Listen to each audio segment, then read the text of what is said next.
Hello, one and all. Welcome to the 80K Wrestling Show. Joining us today is an absolute wrestling legend, WWE Hall of Famer, comedian, and the man behind OnlyWrestlers, Rob Van Dam. Rob, thanks so much for being here, man. How are you?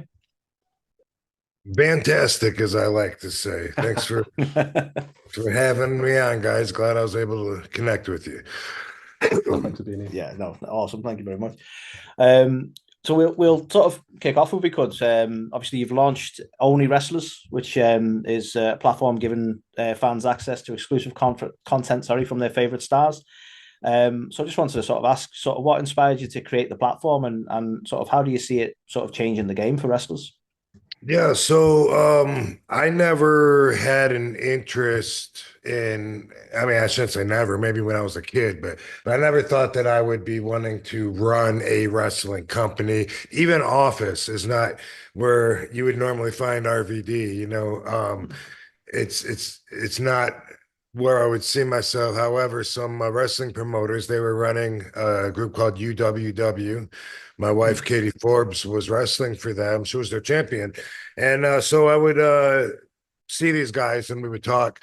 And it was obvious they wanted to do some business. And they took one day, over a business dinner, they said, "What would you do to make wrestling different if you had like your own wrestling company or whatever?" And so I have always had this idea. I thought if the fans could like vote on things and actually set the card up and make it interactive, that could be cool. And from that discussion, we ended up with Only Wrestlers. So the platform is like half of it. The platform is kind of like to give an agenda. The fans can subscribe to their favorite wrestlers, and the wrestlers give whatever content they want, whether it's workouts, diet tips, good mornings, coffee a day, whatever, Yeah. videos, photos, live streaming. There's even stores on the individual profiles. So as far as like supporting wrestlers goes, I don't know if there's a better way to do it. Yeah. And have you involved. So the idea is a win-win for everybody.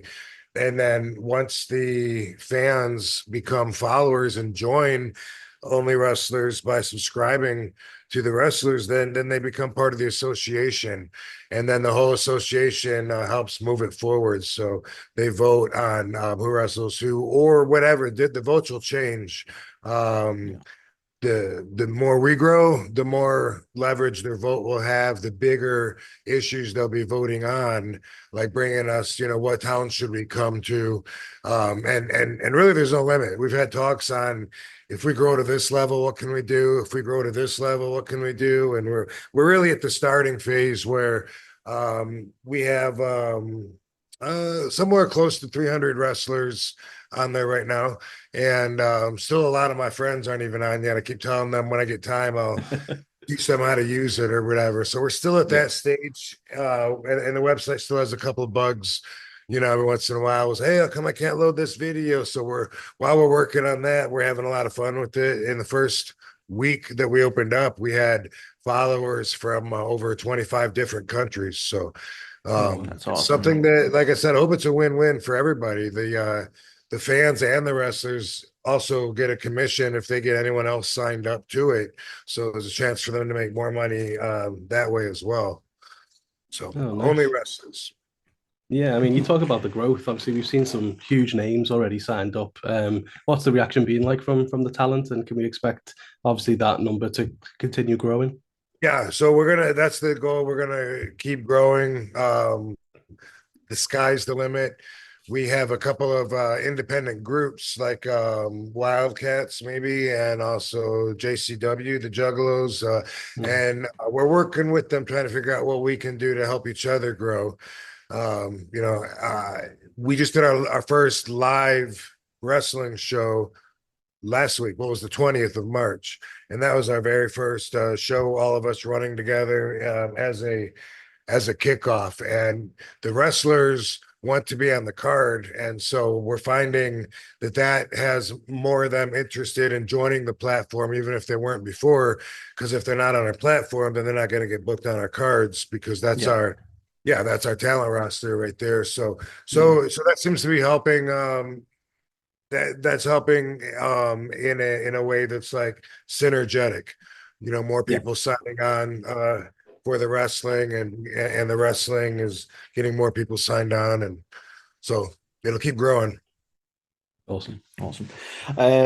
Yeah, so I've noticed obviously you as well as the subscription platform and the matches, as you say, there's you've put quite recently as an example, you've got perks on there, such as you had a stream of Dark Side of the Ring.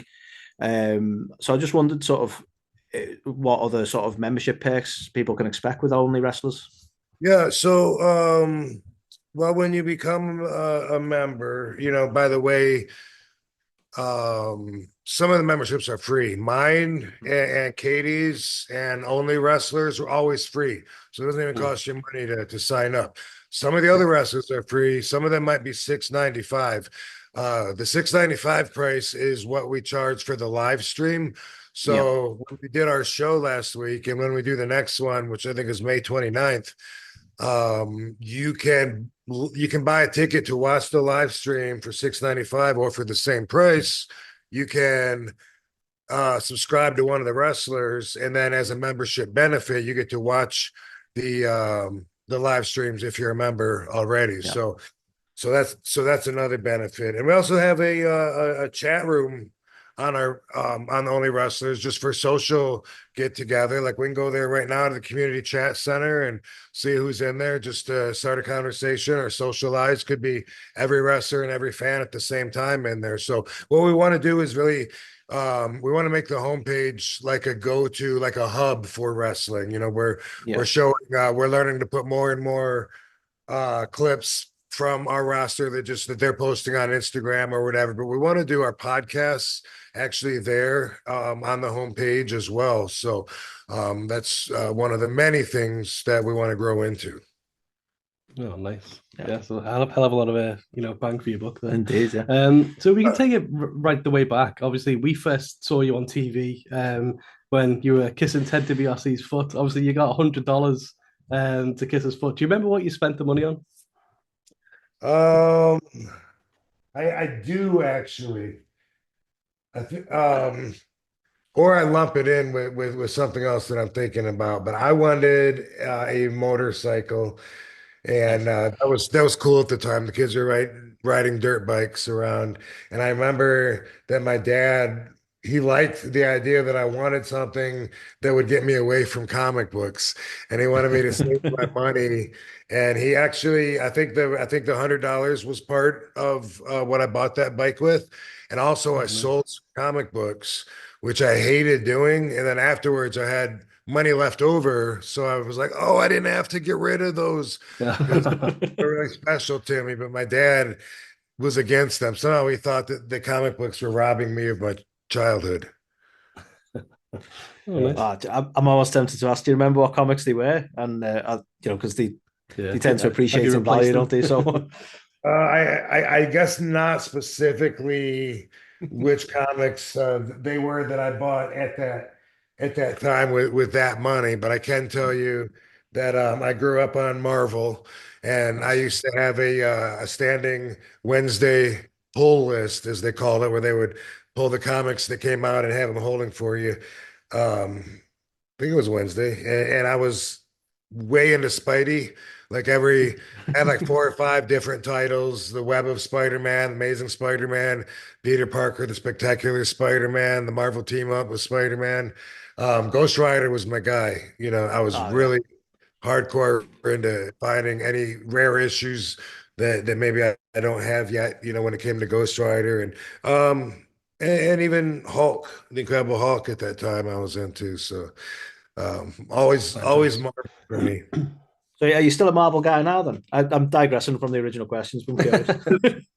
Just only in the faintest sense, just because I grew up on Marvel and I know a lot more about Marvel. That was the universe that I understood. And so the DC inside jokes, I don't get them as much as other people would, in the movies and stuff like that. But I'm not into comics anymore. Yeah. People have a hard time accepting that because they're in it for life. But for me, when I went through the divorce, I changed so much about my life. I was just like, you know what? I'm burning my life and starting all over, and that's what it felt like. And Yeah. comic books was one of the things that I didn't bring forward, but people every once in a while want to give me a gift, Ghost Rider or something. I'm like, oh, thanks, dude. Like, what am I supposed to do with this? Yeah. Nah. So obviously you're headed to our neck of the woods in the UK next year for the Love of Wrestling convention. How much are you looking forward to coming over to the UK? It's so far away. You know what I mean? Like, Yeah. definitely looking forward to coming to the UK, but since that's I think it's February Yeah, 26th next February. Yeah. Yeah. so far. I find it hard to believe I won't be there before then, but it's Oh, cool. possible. It's Yeah. possible. I've just been talking to a lot of people that have been trying to make it happen, and it's likely that something will come through before then. But either way, I know that's like one of the biggest shows. I know everyone had a great time this year. Heard a lot about it, so I am looking forward to it. And I've done that a couple times before the for the love of wrestling. Yeah. Yeah. No, it's they're quite an excited fan base over the side of the pond, I think, because obviously we don't see everyone as regular, so it's I imagine the atmosphere is awesome.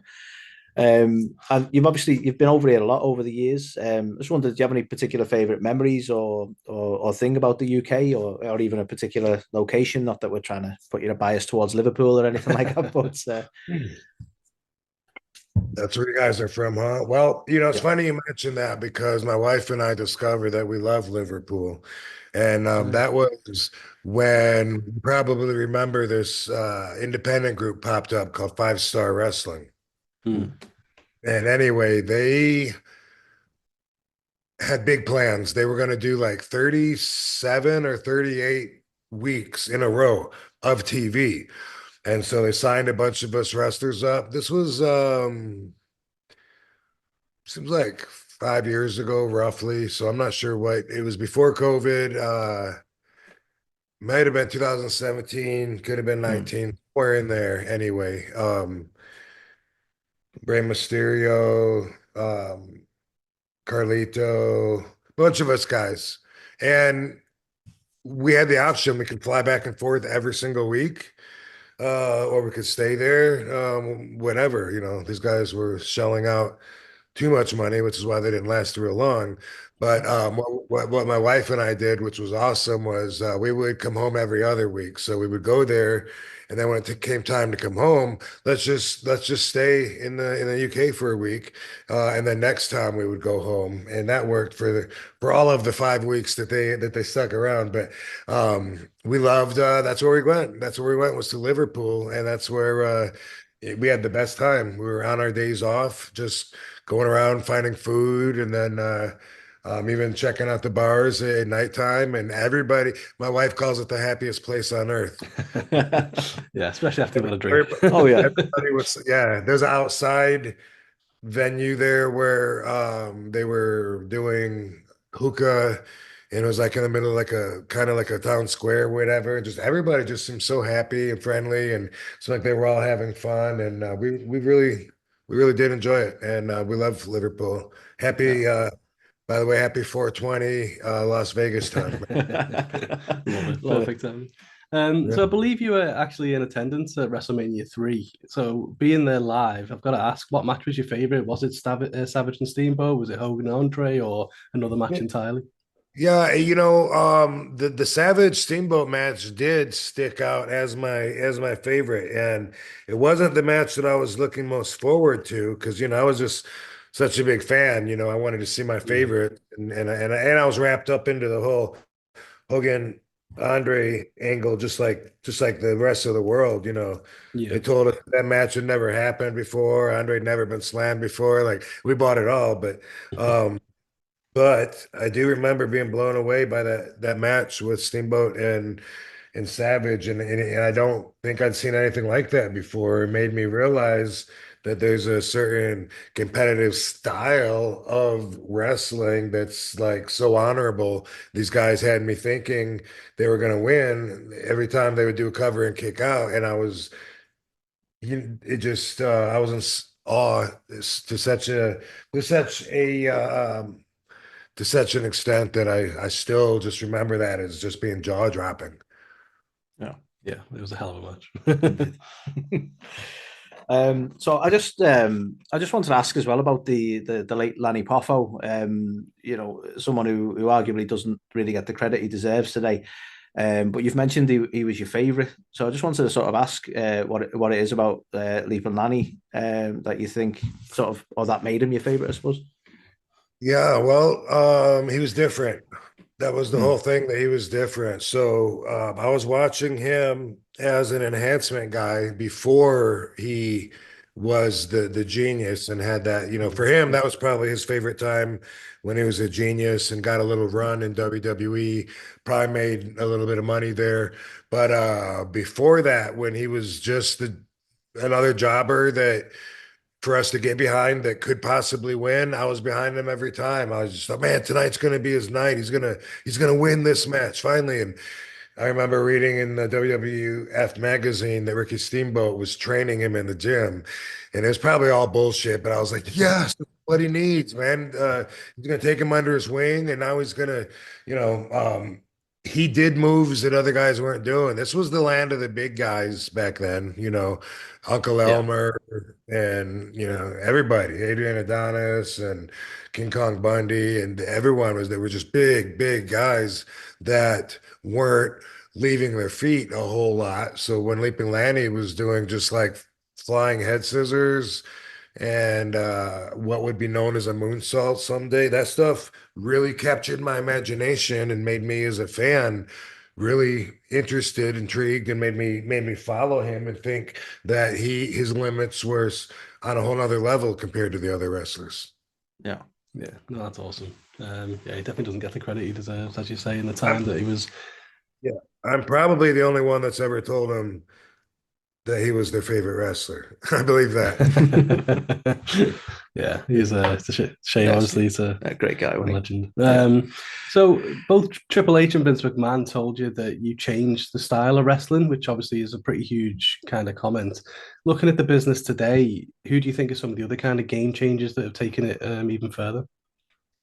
Um, well, you mean some of the guys that are doing it now, then you mean, or just some other, I mean, I get a lot of credit for being the only one that was doing high flying, but I remember, that there was a few of us that liked each other's moves. X-Pac was one of them, 1, 2, 3 Kid. Um, I mean, he wasn't doing just and nobody was doing anything back then. So, even his moonsault off the top rope, ugly moonsault, he pinned Scott Hall with, that was amazing to us back then. And, yeah, uh, of course, Sabu. I mean, Sabu trained me, and I trained him to fly and do flips and be acrobatic, and he trained me about how to wrestle. And he was the first guy to be going through the tables and shit. So how could anybody say that he didn't inspire them? Yeah. Um, but it also has inspired different styles, and some people that have gone the death match way. They could say that that was inspired by ECW for sure, but if me thinking out of the box inspired people to think out of the box, and they just think differently out of the box than I do, then that's okay. But they seem butthurt if I say my favorite matches don't involve glass and fire and Mm. fish hooks. yeah, Never did, never did. yeah. No, No, it's fair. It's funny, we've talked about that quite a lot. Is like you say, it's divisive, isn't it? Some people really enjoy it and some don't, and that's what it's about, isn't it? It's just different styles, many different, flavors of ice yeah, cream. exactly. Yeah. But speaking of styles and the like, obviously you brought a lot of martial arts into pro wrestling, which was somewhat ahead of its time, really. And you've trained in I believe karate, taekwondo, aikido, kickboxing, and kaji kembo, among others. So I just wondered, do you have a particular sort of favorite martial art, or do you prefer just having a sort of a broad Yeah. experience of all? Well, so like for my experience, rather than like really connecting with the heart of each separate art, what I enjoyed more about my experience was the actual action. So sparring for me was always my favorite, which was usually something we'd do after class, learning Yeah. all the katas and the dance, which is almost like dance moves, and all that wasn't as intriguing to me. But so kickboxing is something that I really enjoyed, and I'd get in the ring and kickbox even when I was starting out. And someone else has been doing it 10 years. It didn't matter. It's like, let's get in here and see what that equation really means. Yeah. And same thing with different arts, guys that study different arts that had different belts. Okay, but maybe you know the techniques of a 10 move kata form better, but let's punch and kick each other and then see like how that shit really works. So that's what I really enjoyed most about about my experiences with all that. But having said that, you mentioned what my favorite art that I've studied would be, and that would be Kaiju Kenbo. And Kaiju Yeah. Kenbo has like 5 different arts in it, and it's realistic stuff. Like I compare it most to like Krav Maga, where it's like realistic stuff. It's not pretty to stick your finger in somebody's eye, but it might be the appropriate thing to do, if you're being Yeah. attacked. Yeah, absolutely. Exactly. And that's the spirit of it, isn't it? Self-defense. So it makes a lot of sense for it to be practical like that. Well, practical is the right word. Yeah. I mean, being such a talented martial art. The self-defense is a great way and great motivator and reason. Some people do it just for the competition, Yeah, sure. Yeah. or self-improvement or whatever. There's a lot you could get out of it. Yeah, of course. Yeah. Well, I mean, being such a talented martial artist, had you ever considered, getting into MMA or kind of UFC kind of stuff instead of wrestling? How do you think it would have played out if you ever did? Yeah, it didn't time out like that, so like Yeah. MMA was not around when I was first starting to wrestle. So and I started training December of '89 with the original Sheik, and then I remember in 1990, I didn't want Sheik to find out that I was doing these kickboxing matches because I thought that he was a very onerous contract. You had to run anything through him once you sign, and then I did the Tough Man contest, which I got actually paid because I took second place and made a little bit of news. And I remember the whole time I was thinking, maybe I'll be a kickboxer, maybe I'll be a wrestler. These both seem to be doing pretty well for me. I seem to be pretty good at both of them. Let's see what happens. And obviously wrestling took off for me. But if MMA was around back then, I'm sure that I would have wanted to go into it. But by the time MMA came around, which I think might have been like 93 or something. Yeah. Yeah. Yeah, by that time, I was already, doing well and on my path with wrestling, and so Yeah. no, there's nothing. What would have interested me in 1920 would have been challenging myself, and that isn't a factor anymore. So Yeah. no, it would only be for the ego, and I try not to make decisions when I realize they're based just on ego. Yeah. Love that. It's a very wise thing to do. Yeah. So most people obviously know you as a former WWE champion, but in 2002 you actually pinned the Undertaker to win the Undisputed title before the decision got reversed. I just wanted to sort of ask about that moment and sort of, I suppose, what your feelings in that moment to have that decision for you to take the win, albeit only briefly. I mean, it was a good thing, I think. I mean, I took a hell of an ass whooping, but the fact I think I was cognizant of the fact that by doing that, it was actually building me, that day. And while what I remember about that, my parents were in the audience, and my dad got so worked up watching that when I got bloodied, he actually started making his way down to the ring. He was really concerned about me, and Yeah. I always think about that because I was always like My dad, like, and he never really understood exactly, how it all worked, and I could tell that from a lot of his conversations. But that was the first and one of two times ever that I actually gigged out of my whole career. Oh well. Two times. That was the first one. I had Earl Hebner was holding on to the blade for me, and I had him hand it to me out there. And so how's it look? I said, do it again. How's it look?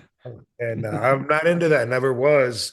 Yeah. I don't mind bleeding as long as it's hard way, and that's because I got taught a lot stiffer, and I got taught everything's about protecting the business. So you get a bloody nose, a black eye, that's good for the business. You didn't want wrestlers to be pretty boys like now, like high school looking guys that go around telling everybody what their plans are, what they're going to do in the match, going and doing it, fucking it up, and then afterwards explaining how things didn't work out. Like that saves some magic, bro. What Yeah. are you what are you Yeah, I doing? totally agree.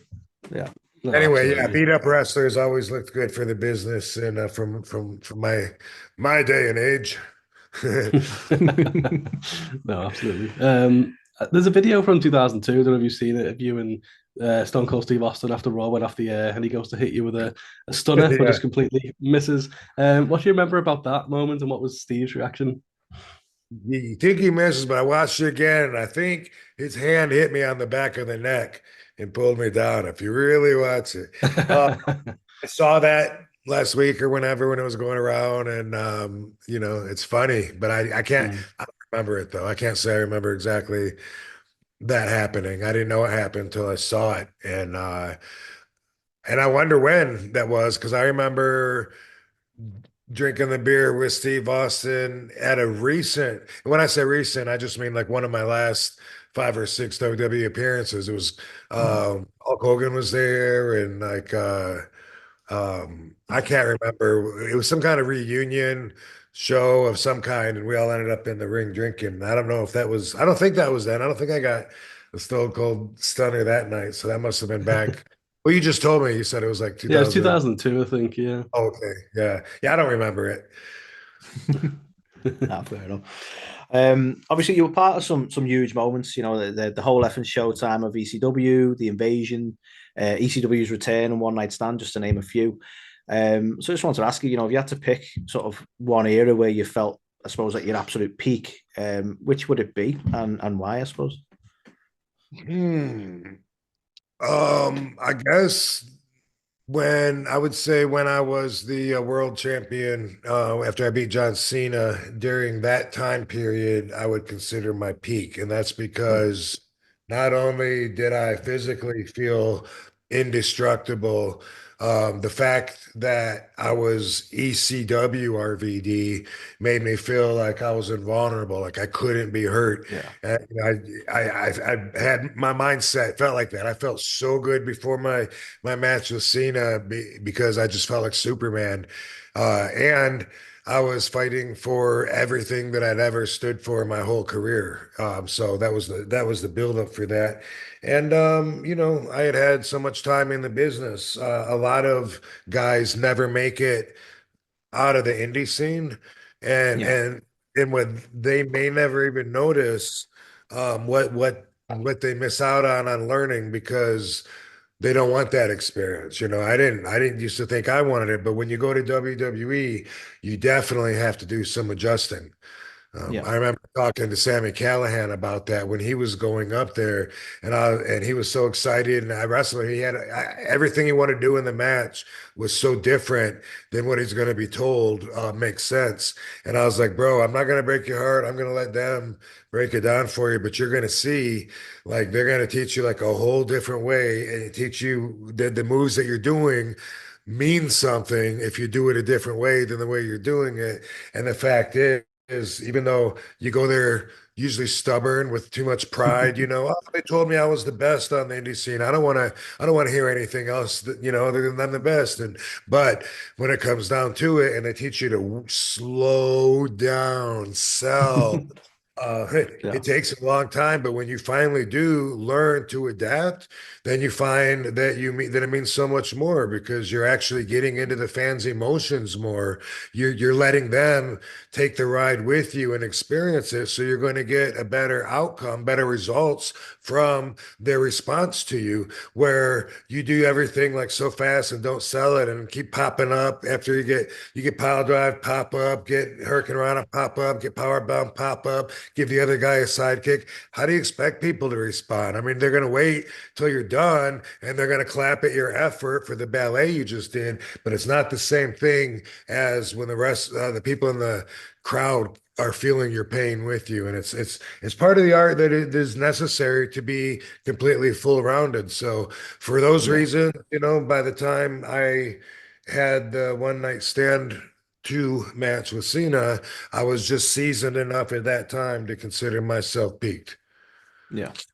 Yeah. No, it's so right, isn't it, as well? Because like you say, it was such an epic match, an epic build up, and the storytelling is massively a part of that. So yeah, the big part of being at your peak is your desire. I don't know if a lot of people realize that or not, but for a long time, I was like, okay, my age is going up, my number is going up, but I can still do whatever I did, and physically, I'm still the same guy or whatever, but I didn't want it as much, and so I realized, without that motivation, without wanting to be there, showing off every night, wanting to outdo everybody, being more just like, okay, what do I got? I got 8 minutes tonight. Okay, let's see, what do I got? It's totally different agenda, and because of that, that's part of your peak is when you still want it so bad and you show it in everything, and it means so much more to you. And shit, I've said 20 years ago that the night meant way more to everyone else in the dressing room except for me. Everyone's so excited to be there, and not everybody, there's boo-boo faces and stuff, but I'm just saying overall, that's something that wore off long ago when it became a job. yeah. Yeah. I mean, you talk about being like, at your peak, 2021, you got the call going into the WWE Hall of Fame, but we were kind of still in the middle, kind of coming out of COVID at the time. And, fans couldn't be there. It was Thunderdome era. How do you kind of reflect on the way that you were kind of inducted, and who would you have chosen to induct you if you could have had the choice?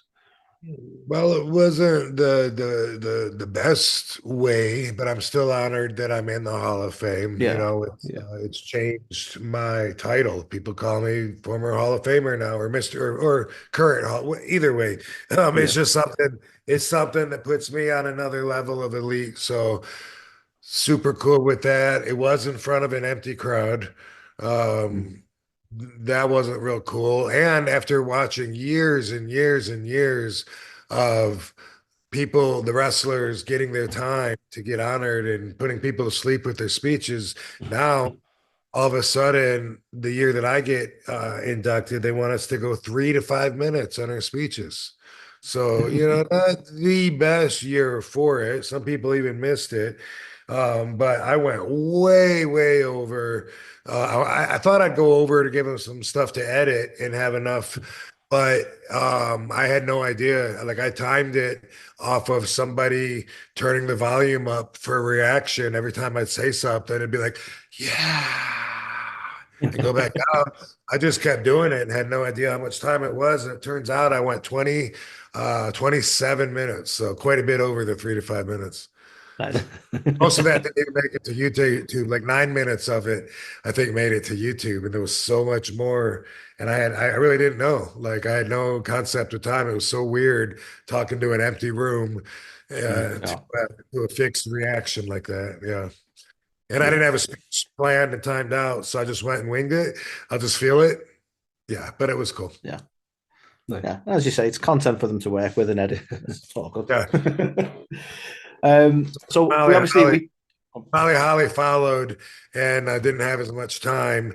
Might have been because I ate some time. I don't know. But she was prepared to give a really long speech, and she had speech right.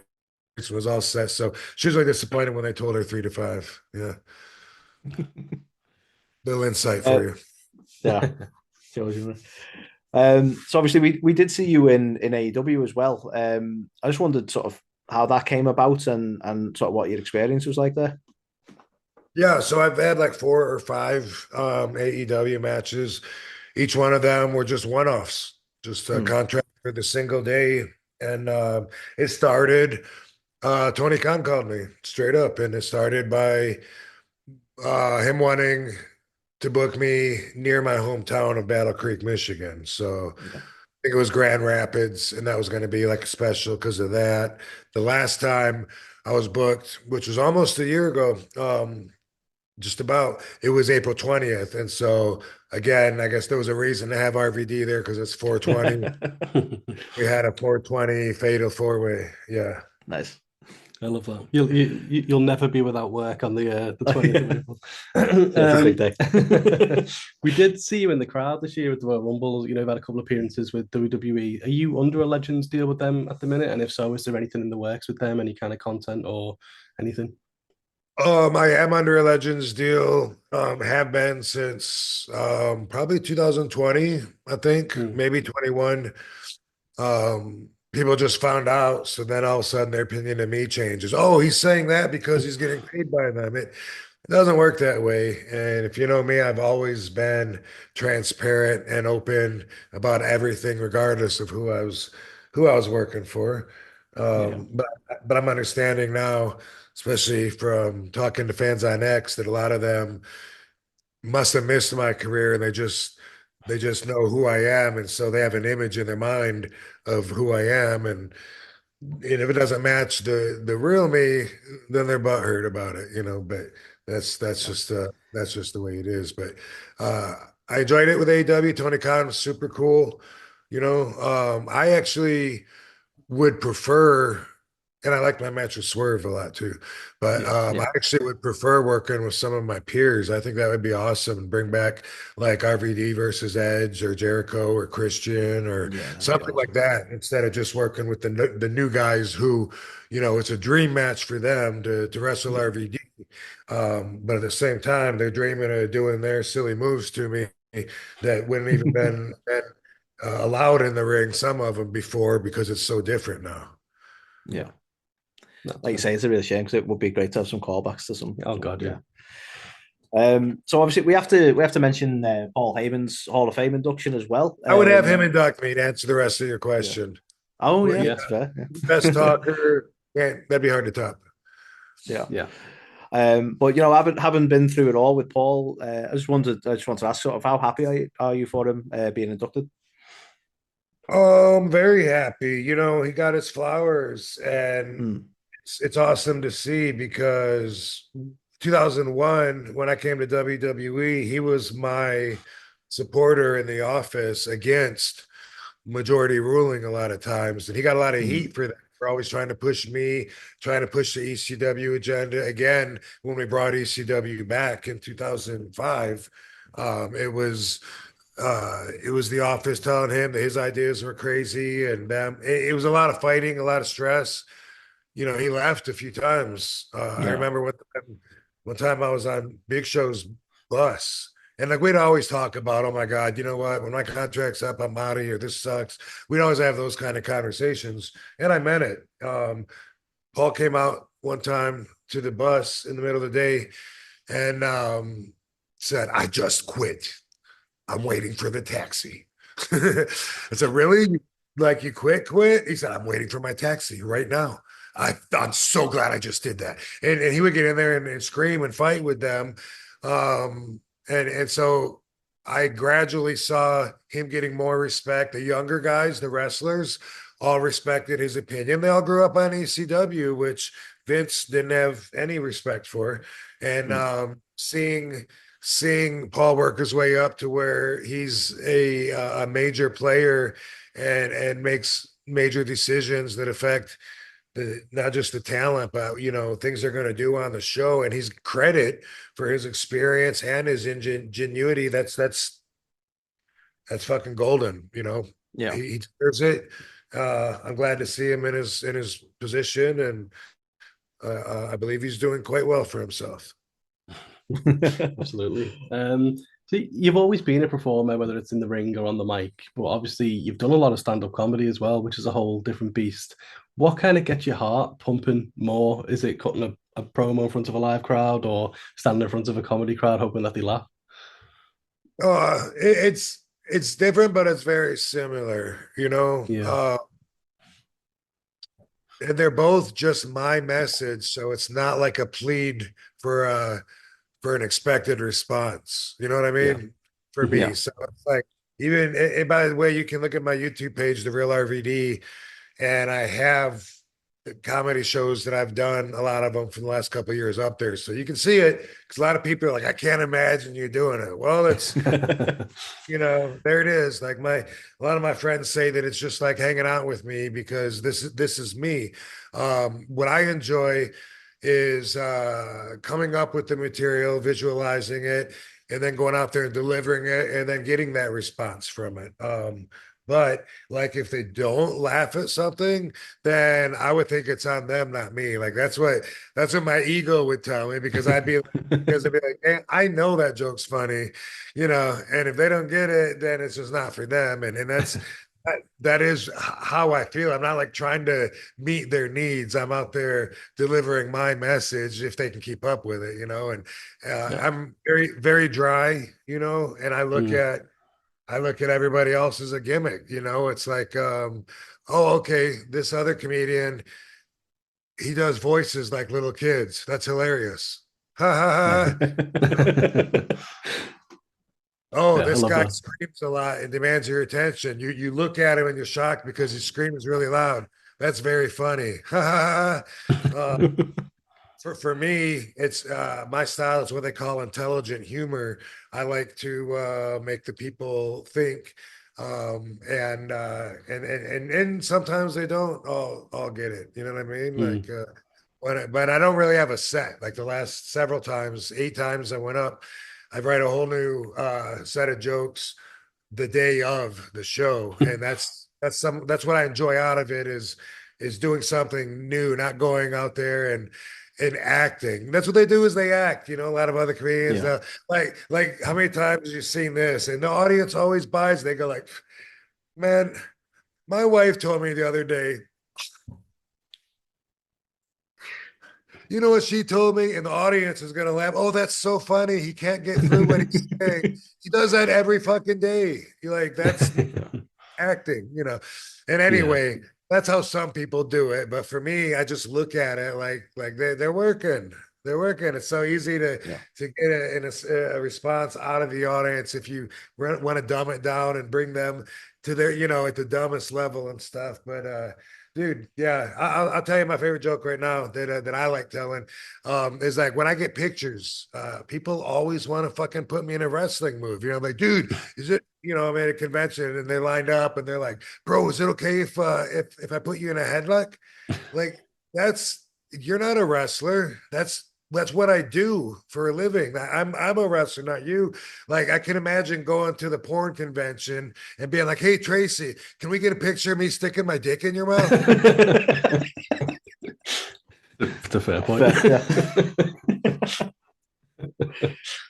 Yeah, I've never really thought about that, but Yeah. conventions are fun. Indeed. So, I'm not sure there's many out there who can say, they've been in WWE, WCW, ECW, TNA, and AEW. So I just wanted to ask sort of, I suppose, which company has the sort of best backstage vibe or which was the wildest company? Well, way different questions, the best vibe backstage, I think, was ECW for me. The WWE way back then was tense. It's not anymore, but it was like people are afraid to say the wrong thing or just they got to be overly polite and they want to make sure they're fake enough. They say, "Good to see you. Hi." And then they walk Yeah. away. Was that too much? Was that, it used to be like that. Not anymore. Really good vibe now. Like the wrestlers aren't tired, worn out from being on the road and waiting to crash at night. They're actually legitimately happy to be there. They like each other for the most part. AEW is a good vibe. It's like a mixture in between ECW because it's like professional. From what I've seen, it's like professional, but it's still like um, more like the boys don't feel as much like they're just puppets. Like in the WWE, you show up, they tell you, you know, what they want you to do, and you do your best, Yeah. right? Oh, hey, it's you and Kane and Kevin Nash in a six-man tonight against Steiner, Scotty Too Hottie, and fucking whoever. And it was that random. You show up, you have no, oh, okay. And then after several days of teaming with Nash, we're like, are we a tag team? You know, because you're doing like 2 or 3 weeks, and you just same thing with Kane. It's not like they even said like we're gonna put you two together and do it. It just that's just how it happens and stuff. So I feel like with the AEW backstage that it's very professional like the WWE, but I feel like maybe the boys have more leverage and more to do with making the show happen a little Mm. bit. Like Yeah. yeah, to an extent to where it's not just like like an employee employer, but it feels similar to that. All good vibes. ECW is the most fun for me, but Yeah. you know that would be the most wild because it wouldn't be anything to see to go by to take a piss and see Tommy Rich in the bathroom snorting cocaine. Pretty It's- wild. that Yeah. stuff didn't happen at the other ones. That they're more Yeah. yeah, and TNA, same thing. You know, TNA. As far as backstage vibe, I don't know. I guess I already answered it well enough. TNA falls somewhere in between. You know, it wasn't crazy, but it was Mhm. like what I remember is being at Universal Studios and it's like you got a choice. There's a trailer you can dress in, but it's kind of crowded, or you can go into the sound stages, and there's a couple offices where some of the people are friendly to wrestlers and let you use their office to change in, you know, and like the catering, as I remember, it was like a walk-up window, like you're at a football game, you know, and so that one was more like that, you know. Yeah. Yeah. Yeah. Bit of a different Definitely a experience, bit of a that. blend. So, like, you must get asked all the time. You've said you never plan to retire, but you've also said that you're not wrestling right now. You're still in incredible shape as well. Like, but ultimately, there will be a last time that in a last match. If you could book it, like, what and who would it be? Like you mentioned, you'd like to get back in there with some of your favorites. Like, would it be like a match with someone you've wrestled before? Like, what would it be?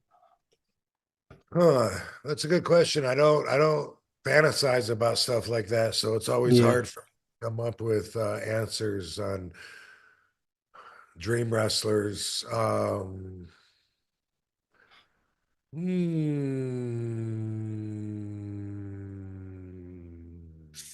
I don't know. I feel like I owe Wes for smacking me when I was on NXT with the chair last.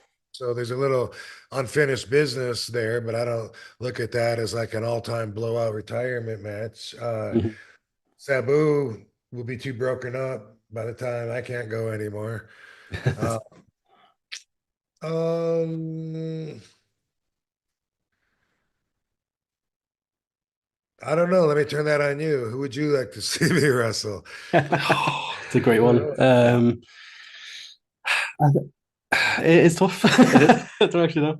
Oh Hmm. yeah, I'd lean to running it back to like some classics, as you say, like Yeah. even maybe. Well, Be cool I to suppose you have could a revisit rematch. Cena now, could you? But I Say was gonna again. say, I was just gonna say, could be cool to maybe have a rematch with Cena on his yeah, retirement. Which, by I the way, is mean, his retirement tour ending WrestleMania or at the end of the year, or we don't know. end of the year, I think. It's I his think final I think we're year going in to the it. end of the So year. Okay, yeah. there's But still time for we can sort of get this in the media then, can't we? So you'll be it. wrestling John Cena this year. Yeah, confirmed. 28 of the K. Wishful thing. I think that would be awesome if the stars align to make that happen. But yeah, some people Yeah. were telling me that Mania was going to be his last match, but that don't make much sense. A little confusing No. about it. Yeah, I think he'll be going the rest of the year. Yeah, I think it depends how that story plays out, I suppose, doesn't it? You know, be clear come WrestleMania. How about I wrestle Bobby Duncombe Jr. for my last match, because then I could bring him back. I don't know. Love it. He's dead. Yeah. No, sorry, difficult segue there, but Say that with a lot of my dead friends, you know. How about the Sheik? Because yeah. I could. Yeah. So obviously going back to the beginning of the episode, we mentioned Only Wrestlers. So obviously Only Wrestlers is still growing. So lastly from us, really, I just wanted to sort of ask where are you hoping to go with the site and sort of what else you have sort of going on right now? With Only Wrestlers, yeah. So Yes. hopefully, eventually, we'll have 10 times the amount of followers that we have right now. Hopefully, we'll have 10 times that amount. Hopefully, it'll just like keep growing, and we're going to be finding different ways to get to get active in different ways in the industry, like for instance, we're talking with JCW, and all of their wrestlers that we book have to be on Only Wrestlers too, and we're working together on programs where we can put the QR code. So when you look at the wrestlers page, bam, it goes to the OWA profile. Nice. Yeah, things like that. I think there's a lot of indie groups that probably don't have programs that probably could use programs. And that would be one cool way, I think, where we could help sponsor a bunch of different groups and get their wrestlers on board. And that's one thing. We have a bunch of ideas, way more ideas than we do have hands to execute all these ideas. You know what I mean? And so our ideas are at different stages. Some of them we're executing right now, and some of them down the road a little bit.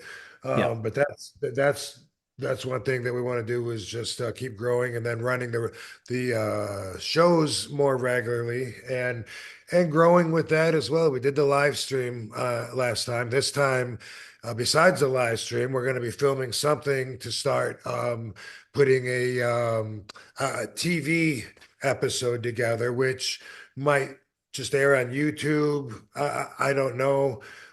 This idea isn't mine, and I don't know how developed it is, but just another way to grow those. Start, while we're doing these shows, maybe get back-to-back 2 weeks of TV out of it, and one of us 5 partners that own it is the wrestling promoter, the guy that Tom Lance that was running the UWW. So he loves that kind of stuff when it comes to booking the show and the storyline and stuff like that. That's I personally, I mean, I'm there when my help is needed, and of course I'll have my own duties and stuff, but on a personal note, I don't even want to tell somebody if they're up or down. You know what I mean? Yeah.